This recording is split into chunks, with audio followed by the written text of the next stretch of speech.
Brought to you by Yatra.com, creating happy travelers. When information means talking heads, views and analysis, the question to ask is, where is the news?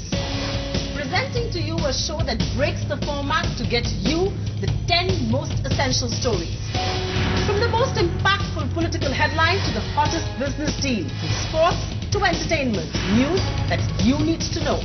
Fast, crisp and incisive. Catch Top 10 at 10 only on ET Now. Brought to you by Panasonic Econavi AC. It's one touch to change the future. HCL, technology that touches lives. TD Power System is in talks with one of the largest capital goods companies in the world for a technical tie-up. We will get technology from Siemens immediately, and we will start quoting for the larger generators in the Indian market and abroad. We will progressively put up manufacturing capabilities to make these larger machines. The story impacts the stock. The story moves the markets. Corporate India is opening new doors of opportunity.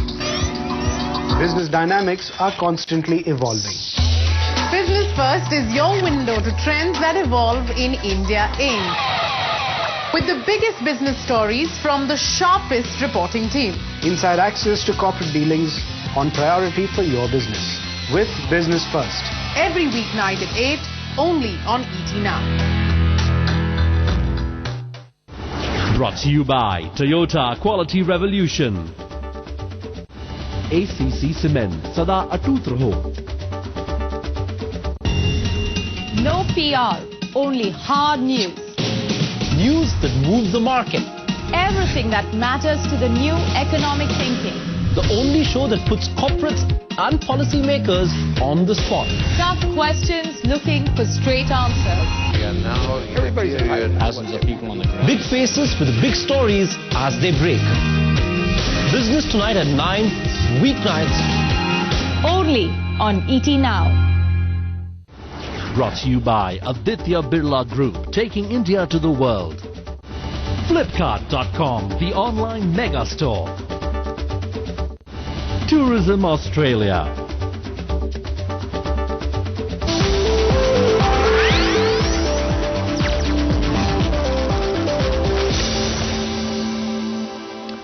Hello and welcome to earnings call, the preview for quarter 4. It's a critical quarter for more reasons than one, and what will come out from the various sectors would probably pave the way of what the markets do in the near and the medium term. I'm Niraj Shah. Okay, let's get straight to the point and talk about the earnings. We'll of course analyze all of the sectors individually in greater detail as to what is it that they are likely to do. And to do that, while we have our research team in full strength, we also have a very special guest. Manishi Raychaudhuri, MD and Head of Research at BNP Paribas Securities, who joins us right now live on the show. Manishi, good to have you. Thanks so much for joining in.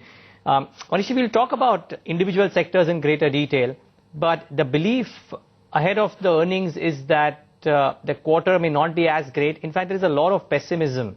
What do you think broadly for the index companies or the companies under your coverage? You think the bottom line growth or the top line performance would be disappointing at large? Well, it depends on what expectations the market is starting with. I can give you the numbers. As far as BNP Universe is concerned, we expect about 17 to 17.5% growth on a year-on-year basis as far as the revenues are concerned. At the EBITDA level, it will possibly be about 12.5 to 13%. And at the earnings level, it could be somewhere close to 11 to 12%. So that implies that there is a degree of margin compression that the BNP Universe could face. And the interesting part is that if I were to strip out commodities out of this, so if I were to strip out metals and mining or let's say oil and gas from here, then the earnings growth actually jumps up sharply to somewhere close to 25 to 27% for the BNP Universe. Which essentially means that commodities, particularly metals and mining, are likely to drag down the entire average. Now, having said that, there are a couple of sectors where the bottom-up forecast from the BNP analysts are quite high. So, for example, in pharmaceuticals or in banks, we are seeing almost 50 to 60% earnings growth on a year-on-year basis.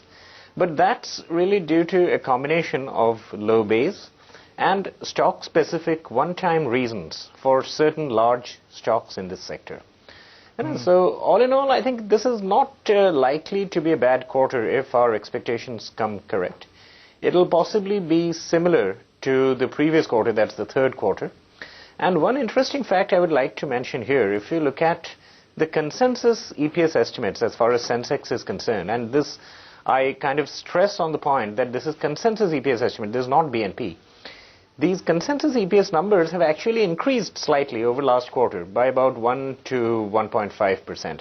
It's a small increase, small upgrade in estimates, but the important point is that this actually is a departure from the trend that has been set over the last 5 or 6 quarters. So we may be close to an inflection point as far as the direction of earnings estimates is concerned. One certainly hopes so, Manishi. Let's talk about individual sectors in greater detail, and let's start off with IT. Disappointing results from Patni notwithstanding, the markets are eagerly awaiting for Infosys to announce its March quarter numbers, and more importantly, guidance for FY13, which will come up. What can one expect from the IT sector? Also talk about Infosys in greater detail. Sunita Nagpal is here to take us through the details. Sunita, March quarter is traditionally the weak quarter. Do you think there could be some more color this quarter around, and is there room for disappointment as far as the INFI guidance is concerned? Absolutely, we are expecting the March quarter to be weak, and this is likely to play out in the Q4 earnings, and we are not expecting much kind of changes as far as FY3 expectations are concerned from IT sector. Top tier companies are expected to post roughly about 1% to 2.5% kind of sequential growth in dollar revenues. We are expecting Wipro and HCL Tech to post the best performance in this quarter, while Infosys is likely to grow only at 1%. Margins could come under pressure because this is the quarter where currency movement has not been conducive for the sector. Also, the volume growth will be sluggish, so that will play out. In the mid segment, we are expecting Hexaware to announce the best number, while Tech Mahindra will be the worst performing as far as mid-tech IT is concerned. Main focus will be on guidance of Infosys. We are expecting Infosys to guide anywhere between 10 to 13% in dollar terms revenue growth for FY13, while the EPS guidance will be from expected to be 165 to 168. Remember, the market is already discounted 170 rupees EPS for FY13, so anything below 168 could be seen as negative from the company side. Some brokers are also expecting a special dividend from Infosys. That will be watched very, very closely. Other than the focus areas will be hiring guidance, salary hikes to be given in FY13, and also what is the final outcome from the clients' IT budgets for 2012. These things will be watched very, very closely as far as IT sector is concerned. Okay, thanks a lot for that, Sunita. Manishi, what's your sense? From what the poll suggests, that the market believes that there will be 2 to 3% QOQ growth for the top tier companies. You think this quarter would probably belong to some of the mid tier companies like a Hexaware, Mindtree, or a couple of others? You see, as far as the numbers are concerned, it may. I mean, I can share with you that our own estimate is for the large cap companies, the year-on-year earnings growth would possibly be somewhere in the range of 15 to 18%. And yes, the QOQ top line growth or earnings growth would be in that range that you mentioned, so somewhere close to 1 to 2%, etc. But, the bigger point and the broader point in this case is that as far as the longer term is concerned, it's these larger companies which are able to garner clients' mind share and, get new accounts into their bags. So, in this sector right now, there's no way other than playing the larger companies. So we are not really venturing into the smaller cap or the mid-tier companies in this sector. What do you think will post good results? And if so, post the earnings season, what is it that you find favor with, Manishi, in the tech space? So we are still siding with the large caps, that is Infosys, Wipro and TCS in that order. So the top two favorites would possibly be Infosys and Wipro. Okay, that's the word on IT. The other sector, Manishi, which will be in focus and which sprung a slightly positive surprise in Q3 was banking. What do you expect banking to do this quarter around? I mean, do you think the yields performance will essentially be the one that will have the impact on bottom line, or could there be a surprise or two? Well, it's likely to be a combination of both net interest margins and asset quality. Broadly, we expect the performance of the banking sector to be similar in terms of the characteristics compared to the third quarter. And by that, I mean that the private sector banks are likely to do better than the public sector banks. In case of the public sector banks, I think there would continue to be a concern on the asset quality, which would perhaps get reflected in the numbers of some of them. And on the other hand, the private sector banks are likely to do better both in terms of in terms of asset quality and the net interest margin performance. So our preference clearly lies for the private sector banks. Okay, which of these banks, Manishi, do you think could actually perform well in the quarter coming in terms of how the earnings performance would be? I would think that possibly Axis Bank, HDFC Bank and ICICI Bank, possibly in that order. HDFC Bank, and for that matter that entire HDFC family, has been a very stable performer, and I don't expect a major departure from that trend. Some of the second tier banks could also surprise positively. The name I have in mind is IndusInd Bank. Okay, and lastly, Manishi, very quickly before we take that break, State Bank of India in particular, I mean, you think the asset quality deterioration could worsen in the quarter, or is there room for some positive surprises there? I think for State Bank of India, asset quality may not worsen further. In fact, we are expecting the earnings growth for State Bank of India to be quite significant, possibly higher than the banking sector average. But as I mentioned right at the beginning, that is purely because of one-time effect. Both the pension provisions and the credit cost, they're likely to be lower in this quarter than in the previous one.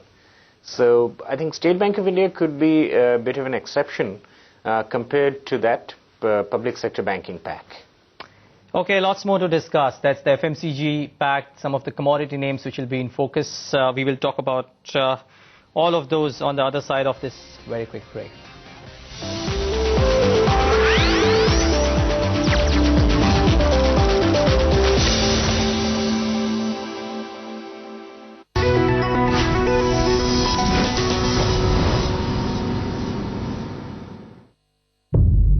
This April, believe in the unbelievable. Spectacular Spielberg. Thursday nights at 9. Only on Movies Now. पिछले 30 सालों से गांव-गांव को देश की मुख्य धारा से जोड़ रहा है नाबार्ड। गांव बढ़े तो देश बढ़े।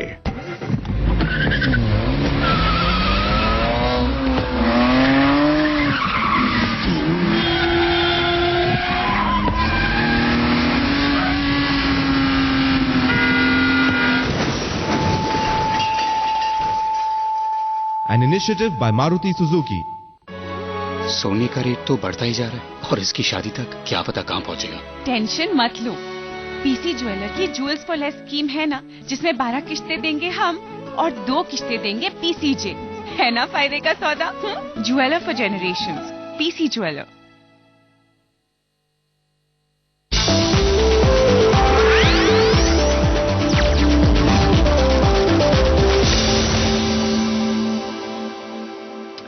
Okay, welcome back to Earnings Call, the preview. We will now talk about the cap goods and the infra space, also probably touch upon what the FMCG space is likely to do, but capital goods and infra in focus. They have seen some tough times in the past quarters, and analysts do expect the pain to continue in quarter 4 as well. While sales are expected to grow by approximately 10-odd%, give or take a few percentage points here and there, it's the rising raw material costs that are going to play heavy on the bottom line. Let's go across to Megha Chadda from our research team for more on what the street is expecting. Megha.